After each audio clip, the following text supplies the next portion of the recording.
Kemudian saksi, apakah saksi mengenal seseorang yang bernama Harun Masiku? Kenal. Bisa dijelaskan Harun Masiku ini profilnya siapa? Apakah dia kader atau bagaimana prosesnya sehingga bisa menjadi kader di PDIP? Saya dikenalkan Pak Harun ini saat momentum pencalekan. Pada saat apa? Momentum pencalekan. Pada tahun? Tahun 2009. 2019 apa 2019? 19, sorry. 2019. 19. Oke.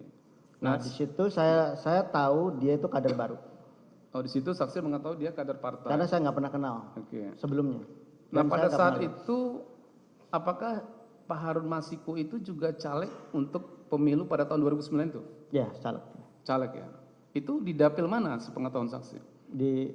Saya pas dikenalkan di info saat itu bahwa dia caleg di Sumsel 1.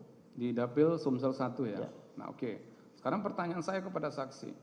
Siapa yang mengenalkan, di mana perkenalannya, dan dalam rangka apa perkenalan pada waktu itu? Yang memperkenalkan saya itu Doni, saudara Doni. Doni Tri Istiqomah. Ya. Nah, apa yang disampaikan Doni Tri Istiqomah sehingga saksi harus dikenalkan dengan Harun Masiku? Jadi saat itu Doni cerita kepada saya, karena setiap hari saya bareng sama Doni. Doni cerita bahwa dia dapat perintah dari partai, sudah di pleno, sudah ada keputusan partainya untuk ada satu masalah di dapil Sumsel 1 di mana caleg terpilihnya meninggal dunia. Dan di situ partai memutuskan untuk keputusan partai itu untuk mengisi calon caleg terpilih di situ menjadi Harun Masiku. Sebentar saksi ya. Ya. Yang disampaikan Doni itu yang meninggal itu salah satu caleg atau caleg yang mendapatkan suara terbanyak pada waktu itu? Caleg yang kebetulan suaranya terbanyak. Itu yang disampaikan Doni ya? Sampai Doni. Jadi kita ngobrol dulu. Ngobrol ya? Diskusi dulu, ini apa ceritanya kan, seperti apa. Dia dapat penugasan itu dan dia minta bantu dibantu support, dan kemudian setelah itu ya sudah, mana orangnya kan gitu. Pada saat itu saksi kan menceritakan mendapatkan tugas partai untuk apa tadi? Untuk apa tadi tugasnya? Tugas Doni tadi yang disampaikan ke saksi. Tugas Doni itu untuk dia cerita dulu. Ya. Ceritanya apa? Dia cerita bahwa dia dapat tugas dari partai. Ada satu case di dapil Sumsel 1 di mana caleg terpilih yang suaranya terbanyak itu meninggal dunia. Dan kemudian atas nama Najrun Kemas. Dan suara terbanyak berikutnya itu Rizky Aprilia. Kemudian dia diminta bantu untuk menyusun sebuah fatwa yang diajukan ke Mahkamah Agung untuk supaya suara caleg terpilih yang meninggal ini diserahkan ke partai supaya partai punya otoritas memberikan suara itu kepada siapa sesuai dengan keputusan partai. Nah, di situ dia bilang bahwa sudah ada keputusan pleno Harun Masiku yang ditetapkan menjadi caleg penggantinya. Di situ, dan kemudian Doni ya udah saya kenalin nih ke Harun Masiku. Di situlah saya kenalan. Ya. Nah, pada saat itu Doni menceritakan yang memberikan tugas kepada dia itu siapa? Pak Sekjen. Pak Sekjen ya. Nah, kemudian pertemuan saksi dengan Pak Doni dengan Harun Masiku itu di mana pada waktu itu? Saya lupa tempatnya. Biasanya bertemunya di mana? Kita biasa di kafe. Gitu. Ya, di kafe mana? Banyak ada di situ, yang paling dekat kan ada Megaria, terus dia ada di kafe yang di mall-mall seperti itu. Ya, ini kan ada di BAP saksi nomor 27, biasanya ketemu di Metropol Menteng atau di Mall Plaza Indonesia Grand Hyatt. Ya, betul. Seperti itu ya, sering ketemu di situ ya. Betul. Baik. Nah, kemudian saksi ya, pada saat pertemuan bertiga tadi, ya kan saksi diminta. Ya. Permintaannya apa? Diminta oleh Doni. Doni apa yang disampaikan pada saksi? Diminta bantu. Diminta untuk bantu untuk menjalankan misi ini. Menjalankan misi. Ya. Apa istilahnya? Menjalankan bahwa misinya cuma hanya dua di situ. Satu, turun dari Mahkamah Agung itu semacam fatwa. Ya kan? Yang kedua adalah bagaimana Harun karena sudah dapat keputusan partai seperti itu harus jadi DPR RI. Gitu. Ya. Baik. Berarti pada saat itu Doni istri Istiqomah itu ada mengatakan akan mengawal perintah dari terdakwa ya? Ya. Selaku sekjen untuk pengurusan Harun Masiku. Ya. Ya. Baik. Nah, kemudian pada saat itu apa yang saksi sampaikan kepada Harun Masiku dan Doni setelah ada permintaan dari Doni? Ya, kami di situ diskusi Pak Jaksa. Ya. Ingat saya itu kita memang sebelum melangkah kita harus detailkan dulu materinya. Kita simpulkan di situ hanya ada 3 cara untuk mengganti untuk mengisi Harun ke jabatan tersebut. Yang pertama adalah pemecatan. Ya. Yang pertama adalah PAW, sorry.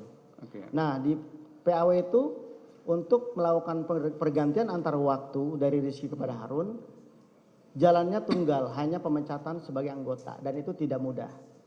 Itu dianggap hal yang tidak mungkin. Kenapa? Karena saat itu PD Perjuangan kan sudah menjadi partai modern, Pak Jaksa, di mana artinya memang ini organisasi semua tata perilakunya, tata organisasinya sudah diatur oleh regulasi, oleh peraturan partai, sehingga itu kita geser, tidak mungkin. Yang kedua lewat jalan normatif. Yang kedua lewat jalan minta Rizky mundur. Itu diskusi kami saat itu pertama. Minta Rizky mundur ya? Itu salah satu solusi. Ya. Itu pun hampir tidak mungkin, karena kan mana ada orang yang sudah berdarah-darah menjadi DPR rela mundur begitu saja tanpa kompensasi. Kalaupun dengan kompensasi itu belum tentu kan. Itu yang kedua. Yang ketiga adalah secara normatif melalui jalur hukum. Ya. Nah, Doni saat itu sedang mengupayakan fatwa Mahkamah Agung. Jadi jalan itu yang kita tempuh saat itu. Ya. Dan di situ saya sama Doni, oke, kita jalan. Gitu ya. Itu. Oke, sampai situ dulu ya. Ya. Saya ingin mempertegas nih. Ya. Nah, pada saat saksi ikut terlibat ya. Ikut membantu lah, jangan terlibat. Ya. Ikut membantu pengurusan Harun Masiku ini. Ya. Sebenarnya, ya, ini di persidangan ini ya. Sebenarnya saksi itu diminta oleh Doni atau saksi yang minta ke Doni supaya saksi diikut sertakan? Awalnya saya tidak tahu Doni itu ngurus apa. Ya. Saya tidak tahu Doni juga sudah kenal sama Harun, saya tidak tahu. Doni yang memproklamirkan diri bahwa dia ada agenda ini. Kemudian dia ajak saya. Baik. Nah, pada saat saksi bertemu dengan Harun Masiku itu sudah ada ini belum? Penetapan bahwasanya Harun Masiku sudah ditetapkan caleg nomor berapa gitu? Oh, itu sudah selesai pileg, Pak Jaksa. Sudah selesai. Ya. Itu sekitar bulan berapa saksi ingat? September mungkin, sekitar itu. Oke. Baik, ini ya, saya mau bertanya nih, soalnya ini ada perbedaan waktu nih. Ya. Baik, saksi. Nah, apakah terkait dengan pengurusan Harun Masiku, ya, saksi pernah dipanggil oleh terdakwa untuk mendapatkan arahan terkait dengan urusan Harun Masiku ini? Ya. Itu kapan? Izin Pak Jaksa, kalau waktu saya tidak ingat. Cuman seingat saya hari itu saya dibawa sama Doni ke kantor aspirasi. Di situ saya ketemu Pak Sekjen untuk ditegaskan bahwa memang ada perintah partai untuk urusan Harun Masiku, dan saya diminta untuk mengawal kasus ini. Saya diminta bantu. Ini ada di BAP saksi nomor 42 ya. Ya. Di nomor 42, kemudian 43 juga, dan BAP nomor 31, 30 ya. Nah, di BAP ini saksi mengatakan bahwa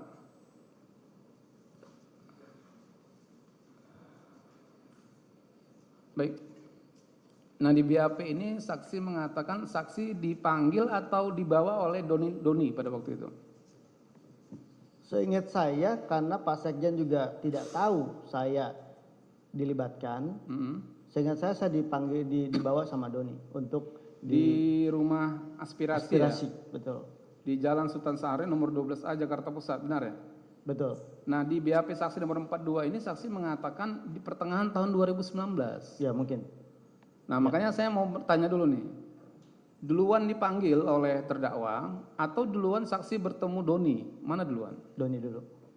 Doni dulu. Nah, berarti ini masih di pertengahan tahun 2019. Ya. Seperti itu ya? Betul. Nah, kemudian pada saat itu apa arahan dari terdakwa kepada saksi dan Doni istri Istiqomah? Bahwa satu saya sudah jelaskan juga di BAP bahwa ini ada keputusan partai, tolong dikawal. Ya, awal seperti itu ya? Ya. Nah, saksi ada bertanya pada waktu itu, kenapa harus Harun Masiku gitu? Ada nggak? Dulu sebagai kader kita nggak hanya menjalankan tugas ya. Baik. Nah kemudian saksi ya, terkait dengan kronologis ya,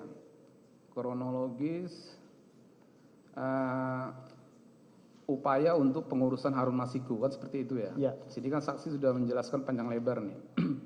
Jadi awal mula atau persoalan yang diproses, yang diupayakan oleh DPP pada waktu itu yang saksi mendapatkan perintah oleh terdakwa pertengahan bulan Juni tadi, Ya.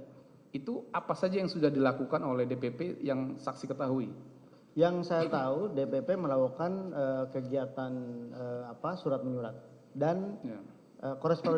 korespondensi semacam itu kepada Mahkamah Agung Ya. untuk permintaan fatwa. Setelah turun dari Mahkamah Agung fatwa, baru DPP berkirim surat kembali kepada KPU dengan melampirkan fatwa tersebut, di mana memang harapannya KPU menjalankan apa yang difatwakan oleh Mahkamah Agung. Baik, saksi ya.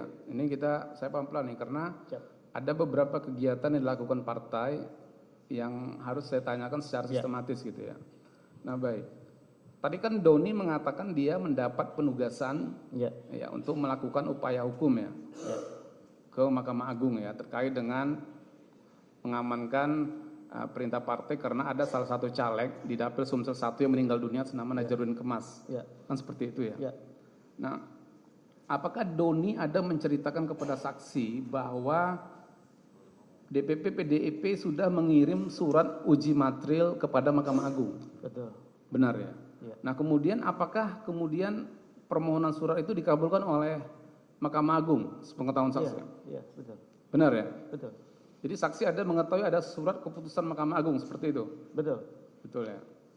Nah ini ada di BAP saksi yang mulia nomor 49, saya bacakan suratnya yang mulia. Di BAP nomor 49 ayat 2, saksi menerangkan bahwa pada saat itu Mahkamah Agung mengeluarkan surat keputusan Mahkamah Agung nomor 57P /2019 yang berisi bahwa suara atas caleg yang meninggal dunia di Dapil 1 Sumsel seluruhnya suaranya dikembalikan kepada partai pengusung yaitu PDI Perjuangan. Betul. Dan partai dibebaskan untuk memberikan suara tersebut kepada caleg yang dianggap terbaik oleh partai. Ya.